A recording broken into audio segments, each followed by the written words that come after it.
James Carter, an experienced solo astronaut, felt the spacecraft shudder violently under him as the alarms blared, warning of critical system failures. The control panel in front of him was a frenzied display of warning lights and error messages. His heart raced as he tried to stabilize the ship with manual controls, his breaths short and heavy in the quiet chaos of the cockpit. "Come on, hold together," he muttered to himself, hands moving deftly over the controls. Despite his efforts, the descent was too rapid, the atmosphere of the unknown planet clawing at the hull of his craft.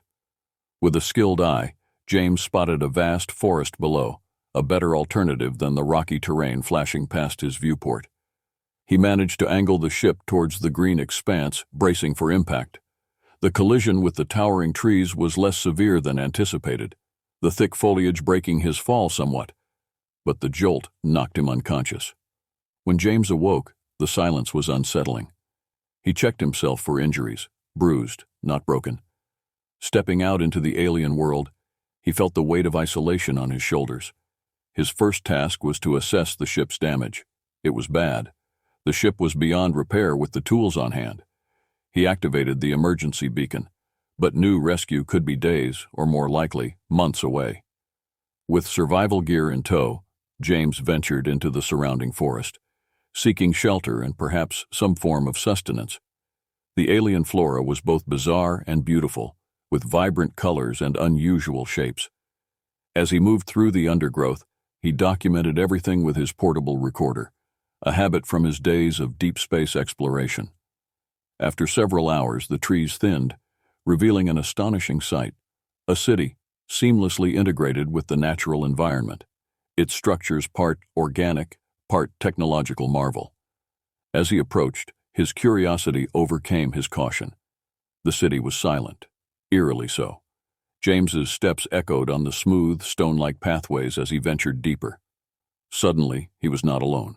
A group of alien beings surrounded him. They were humanoid, but distinctly different.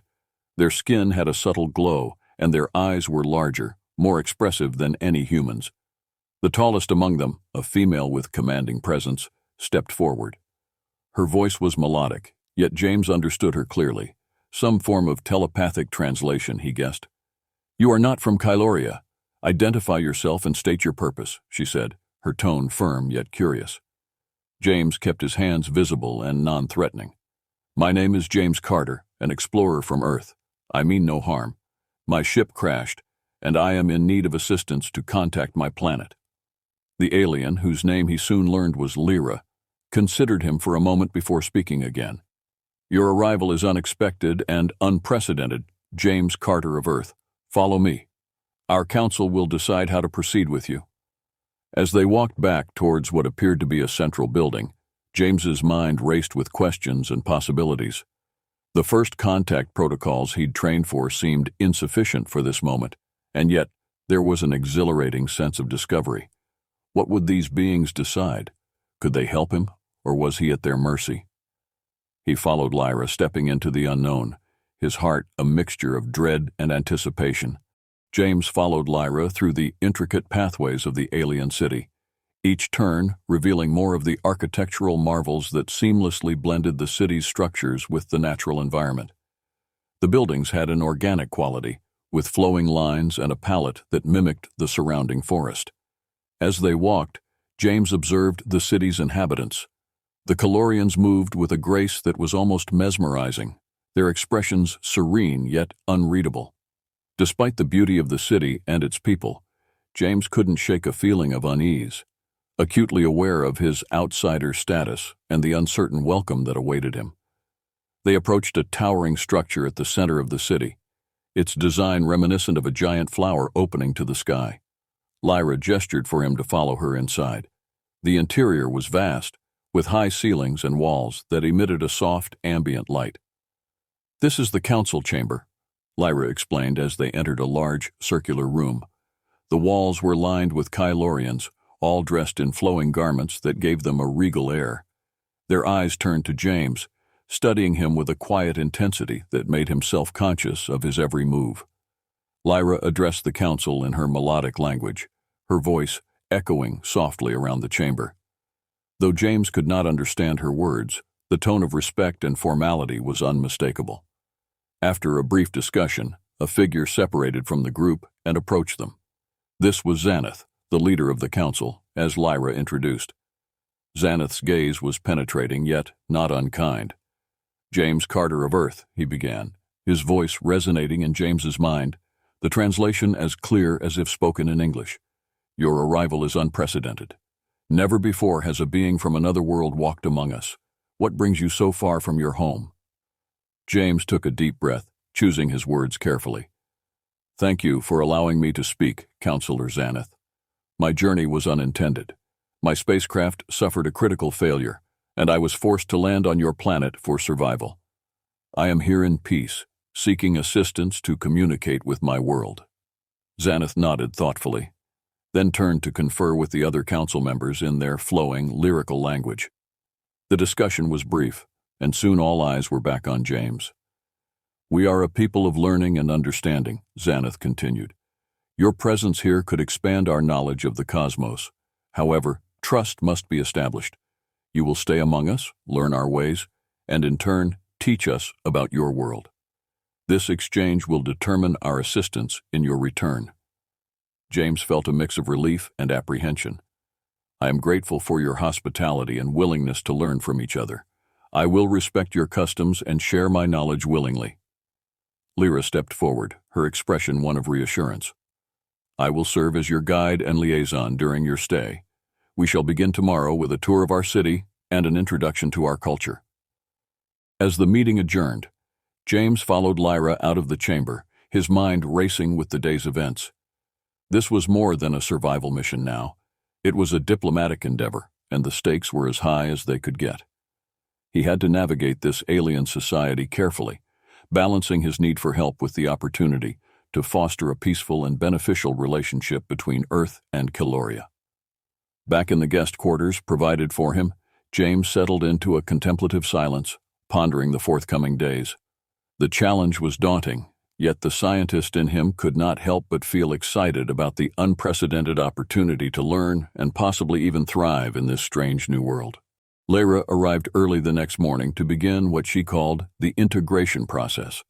As James stepped out of his quarters, he was struck by the serene beauty of the city at dawn, the light playing off the structures in a symphony of colors. "Good morning, James. I hope you rested well," Lyra greeted him with a smile, her voice soothing. "Today you'll see more of our city and meet some of our scholars and artisans. We value knowledge and artistry highly, and they are integral to understanding who we are." Their first stop was a sprawling complex Lyra referred to as the Learning Center. Here, Kylorians of all ages engaged in various forms of study and artistic expression. Lyra introduced James to a group of scholars who were studying astronomical data. "These are our astronomers," Lyra explained.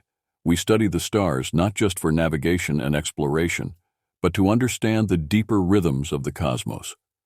James was led to a large circular device that projected a map of the galaxy. He was amazed to see markers indicating knowledge of other solar systems and possibly other life forms. "This is incredible," he remarked. "Your understanding of astronomy seems to be far more advanced than ours." A Kylorian astronomer responded through Lyra's translation. "We have been observers of the stars for millennia. What can you share about Earth's explorations?" James spent the next hour discussing human achievements and challenges in space exploration, finding the Kylorians fascinated by the concept of space travel, powered by combustion and primitive nuclear technologies, so different from their own methods. Next, Lyra took James to an art gallery where intricate sculptures and vibrant paintings displayed the Kylorians' deep connection with their environment. Each piece told a story, reflecting the Kylorian philosophy of harmony and balance. This sculpture represents the life cycle of the Gylora tree, a plant central to our ecosystem, Lyra explained, pointing to a twisting, luminous structure. Artists work with bioluminescent materials, integrating natural light and life into their work. James was deeply moved by the art and the way it conveyed complex ecological and philosophical ideas. "There's a profound respect for life in your art. It's very different from human art, which often explores individual emotion and societal issues." As they continued their tour, Lyra explained more about Kylorian society. We live by the principle of balance and connectivity. Our technology, our governance, our arts, all are intertwined with this philosophy. We believe this balance is what keeps our civilization thriving. James pondered this as they walked through a public garden where children played among floating orbs of light that responded to their laughter and movement. Your society is fascinating. It's an integration of technology and nature I've never seen before. There's much we can learn from you. Lyra smiled. And we from you, James. The exchange of knowledge will enrich us both. The day ended with a communal meal in one of the city's public halls, where James was introduced to a variety of Kylorian cuisine, each dish more intriguing than the last. He found the food not only delicious, but designed to promote health and vitality, consistent with everything else he'd learned about the Kylorians. As they walked back to his quarters, Lyra remarked, "Today was just the beginning.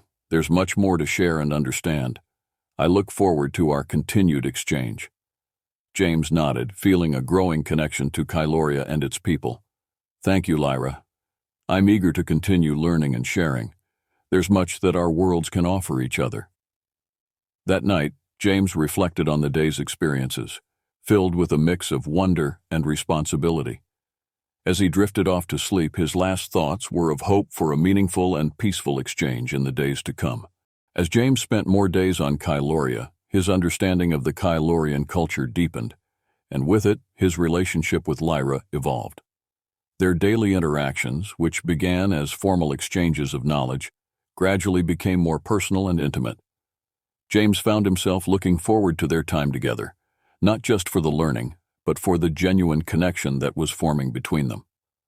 One late afternoon, after a session discussing Earth's environmental challenges and Kyloria's sustainable solutions, they found themselves in one of the city's quieter districts. The area was known for its tranquil gardens that glowed softly with natural luminescence, casting an ethereal light on the paths.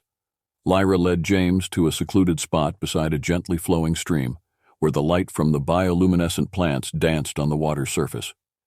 "This place is special to me," she confessed, her voice softer than usual. "It's where I come to think and to feel the pulse of Kyloria." James listened intently, moved by her openness. "It's beautiful, Lyra. I can see why you love it here." They sat down on a smooth, organically shaped bench. The conversation shifted to their personal lives. Lyra spoke of her childhood, how she was raised to be deeply attuned to her surroundings, and the responsibilities of her role within the council. James shared stories of his early years, the thrill of his first spaceflight, and his dreams of exploring the stars. As the sky darkened, the garden lights grew brighter, surrounding them in a soft glow. The air was filled with the subtle scent of alien flowers, and a comfortable silence settled between them. James turned to look at Lyra, his heart beating faster as he met her gaze. "Lyra, He hesitated, unsure how to express the feelings that had been growing inside him. Lyra reached out, touching his hand gently. "I know, James, I feel it too. But you know we must be cautious. Relationships between Kylorians and outsiders are not usual." James nodded, feeling the weight of her words. "I understand the risks, Lyra, but what I feel for you, it goes beyond curiosity or friendship. It's something deeper, something I haven't felt before." Lyra's eyes reflected the light from the glowing plants, revealing her conflict. "I feel the same, James, but we must consider the consequences. My duty to Kyloria and the Council cannot be taken lightly." The tension between duty and desire hung heavily in the air. James squeezed her hand, not wanting to let go. "Maybe there's a way we can be together, without compromising your responsibilities." Lyra sighed, a sound filled with longing and worry. "I wish it were that simple. We need more time, more understanding. Maybe then we can find a path that honors both our feelings and our duties." Reluctantly, they stood, knowing they had to return to the reality of their roles. As they walked back through the glowing gardens, the bond between them felt stronger, yet the path forward more uncertain. That night, as James lay in his quarters, he thought about Lyra and the complexities of their situation. The possibility of a future together seemed fraught with challenges, but he couldn't deny the depth of his feelings. In the quiet of the night, he made a silent vow to find a way to bridge the gap between their worlds. The connection between James and Lyra grew stronger, culminating in an evening where the unspoken was finally voiced. They attended a harvest festival, a vibrant affair celebrating Caloria's bounty with music, dance, and laughter. The festival was alive with colors and scents, reflecting the rich culture of Caloria. As they mingled with the crowd, their hands occasionally brushed, sending shivers up James's spine. Lyra's touch was electric, her presence increasingly intoxicating. They gradually drifted away from the bustling festival to a secluded grove, illuminated by luminescent flowers that cast an ethereal glow. The quiet of the grove was a stark contrast to the festival vibrancy. The air was cool, the only sounds the gentle rustling of leaves and the distant laughter of the revelers. James turned to Lyra, the soft light accentuating her features, her eyes alive with a mixture of desire and hesitation. "Lyra, being here with you," James began, his voice barely above a whisper, "it's like a dream." Lyra stepped closer, her voice trembling. "James, we need to be careful. What we're feeling, it's dangerous." "I know," James replied, reaching out to gently caress her cheek. "But I don't want to stop. Not unless you want me to." Lyra's breath caught, her usual composure wavering. She leaned into his touch, her eyes closing briefly. When she opened them again, there was a fierce determination within. "If you stop, I'll kill you," she whispered, her words a playful yet intense challenge that took James by surprise. A smile tugged at James's lips, his heart racing. He pulled her into his arms, and they kissed deeply, passion igniting between them as natural and powerful as the bioluminescent glow surrounding them. Their bodies responded with a synchronous urgency, each touch, each kiss firing pulses of light through Lyra's skin. They moved together, guided by a primal rhythm. James was mesmerized by the changing hues of Lyra's skin, each shade a visual echo of her deepening pleasure. Her hands were firm on his back, pulling him closer, ensuring their connection remained unbroken. Their movements became more desperate, a dance of need and fulfillment under the canopy of glowing flora. Lyra's whispers mixed with the night sounds, urging James on, her voice a tender command that drove him to explore further, to deepen their connection. As their passion crested, the grove seemed to pulse with energy, the plants around them shimmering in resonance with their climax. They collapsed together, breathless, the ground beneath them a tapestry of soft moss and cool earth. In the aftermath, they lay entwined, the echo of Lyra's playful threat lingering between them like a promise. "I meant what I said," Lyra murmured into the quiet, a grin audible in her voice. James chuckled, his arm tightening around her. "Then I guess I have no choice but to continue exactly as I am." As they lay under the stars, hidden from the world by the grove, the realities of their situation loomed large. Yet, for a few more hours, those concerns seemed distant. They had each other, and for tonight, that was enough. The morning after their night together was serene, yet a palpable tension hung in the air.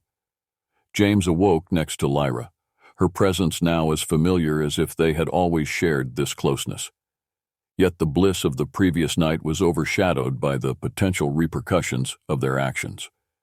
As they walked back toward the city center, the first rays of dawn casting long shadows on the path, neither spoke. Their silence was not awkward, but filled with shared contemplation of what lay ahead. Lyra, normally composed and serene, seemed pensive, her usual confidence tempered by uncertainty. They had almost reached the council buildings when they were intercepted by a group of Kylorian guards. The guards were respectful but firm, their expressions unreadable. "Lyra, the council requests your immediate presence," one of them announced. The implication was clear. James was to accompany her. The walk to the council chamber was tense. James could feel the weight of scrutiny from every Kylorian they passed.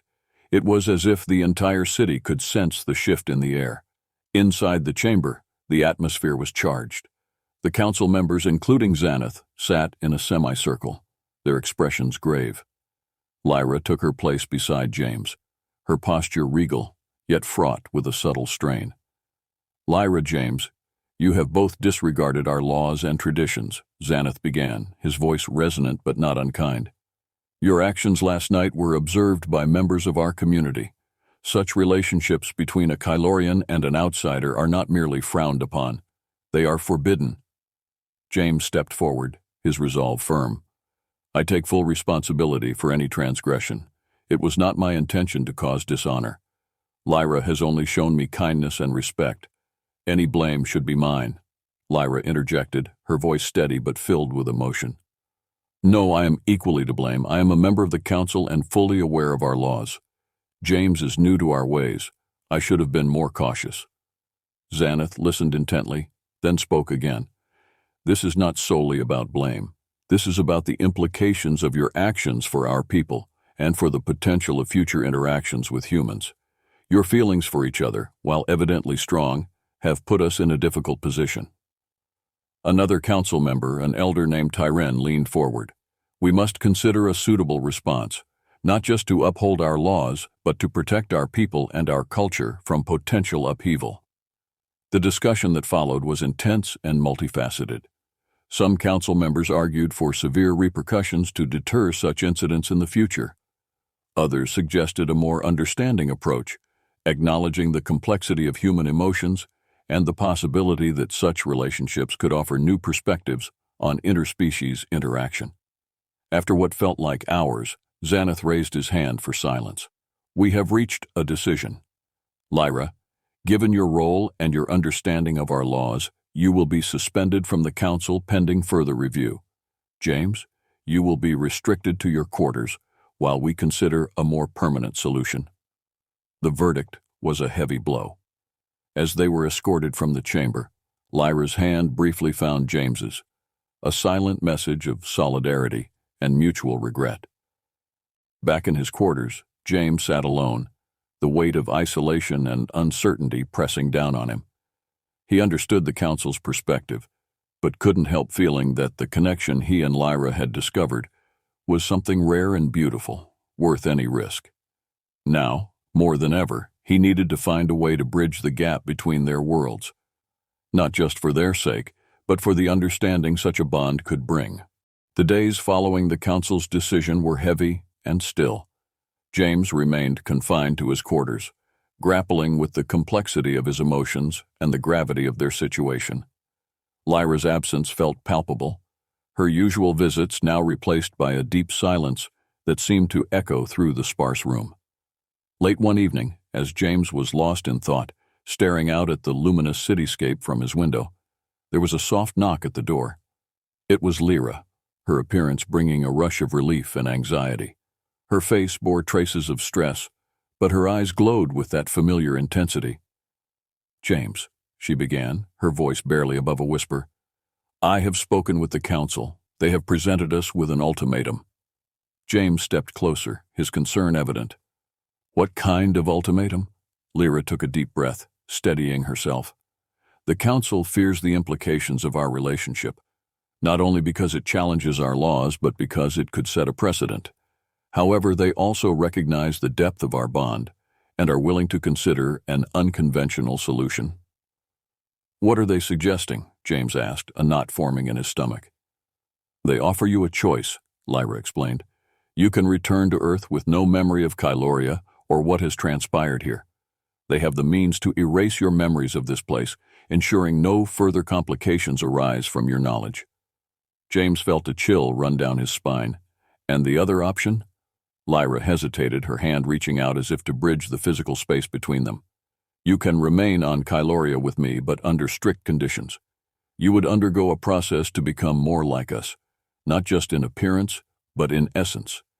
It would allow us to be together without breaking our societal norms. The weight of her words hung between them, heavy and daunting. James paced the room, his mind racing. Become more like you. What does that mean exactly? And what about my life on Earth? Lyra's voice was tender but firm.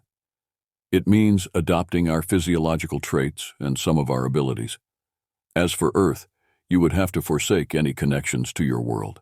It would be as if you never existed there. James stopped, looking deeply into Lyra's eyes. The choice was stark, a crossroads that would define his entire existence. Return to his old life as if none of this had ever happened, or step into a completely unknown future with Lyra. "Lyra, this is a lot. I need to think about it," he said, his voice thick with emotion. "Of course," Lyra replied, her hand briefly squeezing his. "Take your time. Whatever you decide, I will respect it." As she left, James felt torn in a way he had never experienced. The thought of losing his memories of Caloria, of Lyra, was unbearable. Yet the alternative was equally overwhelming: to transform his very being, to leave behind everything and everyone he knew. The night stretched long as James wrestled with his decision. By dawn, his heart had reached a conclusion that his mind struggled to accept. He knew what he had to do, not just for his own sake, but for the unprecedented bridge their love could offer between two worlds. The decision wouldn't just change his life, it might one day change how two species viewed each other. James stood before the Calorian Council once more, the chamber humming with a quiet tension. Beside him, Lyra waited, her expression composed yet filled with an unspoken hope. The decision had been made, but voicing it out loud would make it real, irrevocable. Counselor Xanath, with his wise, penetrating gaze, addressed him. "James Carter of Earth, have you reached a decision regarding our proposal?" James took a deep breath, his resolve firm. "I have, Counselor. I've given it a lot of thought, and I've decided to stay on Kyloria. I want to undergo the transformation." A murmur rippled through the chamber, some members exchanging surprised glances. Xanath raised a hand for silence before nodding slowly. "This is a grave decision, James. One that shows great commitment not only to Lyra, but to our entire way of life. Are you prepared for what this entails?" "Yes, I am," James replied, his voice steady. "I believe what Lyra and I have is worth any sacrifice, and I hope that, in time, our union can serve as a bridge between our peoples." Lyra reached out, taking James's hand, her touch reassuring. Xanath observed this quiet exchange, then signaled to a member of the council. "Then let us proceed with the preparations. From this day forward, James, you will be one of us." The process was intricate, involving advanced Kylorian technology and biotechnology that was beyond anything James had ever seen. It was both physically and emotionally taxing, but Lyra was by his side every step of the way, her presence a constant source of comfort. When the transformation was complete, James awoke to a new reality. His senses were heightened, and he could feel Kiloria's energy coursing through him in a way he had never experienced before. His physical form had changed subtly but significantly. Looking in the mirror, he saw himself but also someone new, someone part Kylorian. Lyra stood beside him, her smile radiant. "How do you feel?" "Different," James admitted, touching his face, then looking at his hands. "But good. I feel connected. To you, to Caloria." "It will take time to adjust fully, but you're doing incredibly well," Lyra said, her eyes bright with unshed tears of joy. In the days that followed, James began to integrate more deeply into Calorian society. His unique position as a transformed human and his relationship with Lyra fascinated the Calorians. They were eager to learn from him, just as he was eager to learn from them. As months turned to years, James and Lyra became symbols of unity, their partnership a testament to the potential for harmony and understanding between different worlds. They worked together, advocating for deeper connections not only within Kyloria, but reaching out to Earth with a message of peace and cooperation. Standing together at the same spot in the garden where they had shared their first kiss, James turned to Lyra. "Do you ever think about how it all started, that night under the moons?" "Every day," Lyra replied, her hand squeezing his. "It was the beginning of everything." They looked out over the city, the bioluminescent lights twinkling like stars scattered across the ground. The journey had been unimaginable, but they had navigated it together, forging a path not just for themselves but for their peoples. "This is just the beginning," James said, a sense of wonder in his voice. "There's so much more to come." Lyra nodded, her gaze affectionate and proud. "Yes, together, there's nothing we can't face." And as the moons rose, casting their gentle light over Kyloria, James and Lyra stood hand in hand, their hearts full of love and their minds alive with possibilities for the future.